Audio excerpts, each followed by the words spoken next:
বন্ধুরা তোমরা কেমন আছো? আজকে আমরা এসেছি মেলায়। দেখো, মেলায় ঢুকে আমার বাচ্চারা কত আনন্দ করছে, কত বেলুন, কত বাবুস। তারা লাফালাফি ঝাপাঝাপি করতে করতে ক্লান্ত হয়ে একসময় বলে, মা আইসক্রিম খাবো। এই যে দেখো, আইসক্রিম খাওয়ার কিসে নাচ, আইসক্রিম খাওয়ার আনন্দে নাচতে নাচতে প্যান খুলে যায় আইসক্রিম খাওয়ার আনন্দে। আইসক্রিম খেতে খেতে আবার ক্লান্ত হয়ে গেছে। এরপর বলে, চলো মা এখন একটু ঘুরে আসি আমরা। তারপর বললাম, আরে বাবা, আইসক্রিমটা তো খাওয়া শেষ করো, তারপর ঘুরে আসি।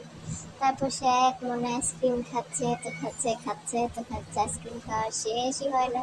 এরপর বললাম, চলো আর খাওয়া লাগবে না, চলো চলো। এরপরে আবার আমরা সেই বাবলসের কাছে এসে পড়ছি। বাবলসের কাছ থেকে তো মন সরেই না। তো সেখানে আবার অনেক রকম খেলনা, অনেক রকম রাইডস, অনেক রকম ফুল। বলে যে চলো আমরা একটু ফুল দেখি। না, তারা বাবলসের কাছেই থাকবে।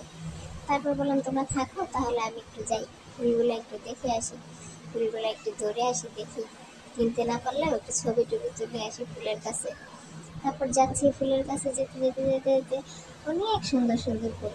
তো লোকটা বলে কি, আরে আপা, না কিনলে সরেন তো এখান থেকে, কিনবেন না কিছু না, শুধু শুধু ছবি তুলতে। আমি বলি, আরে ভাই, এত সুন্দর করে সাজাইছেন ফুলগুলা, একটু দেখতে দেন না আমারে, কত সুন্দর লাগছে দেখতে, দেখেন। তারপর ফুলগুলা ধরে টরে ছবি টবি তুলে তারপর সামনের দিকে আসলাম। আবার ওদের কাছে আসতে আসতে বলে কি, মা আবার আইসক্রিম খাবো। তা কি আর করা, মেলায় যখন আসছিস খা আইসক্রিম।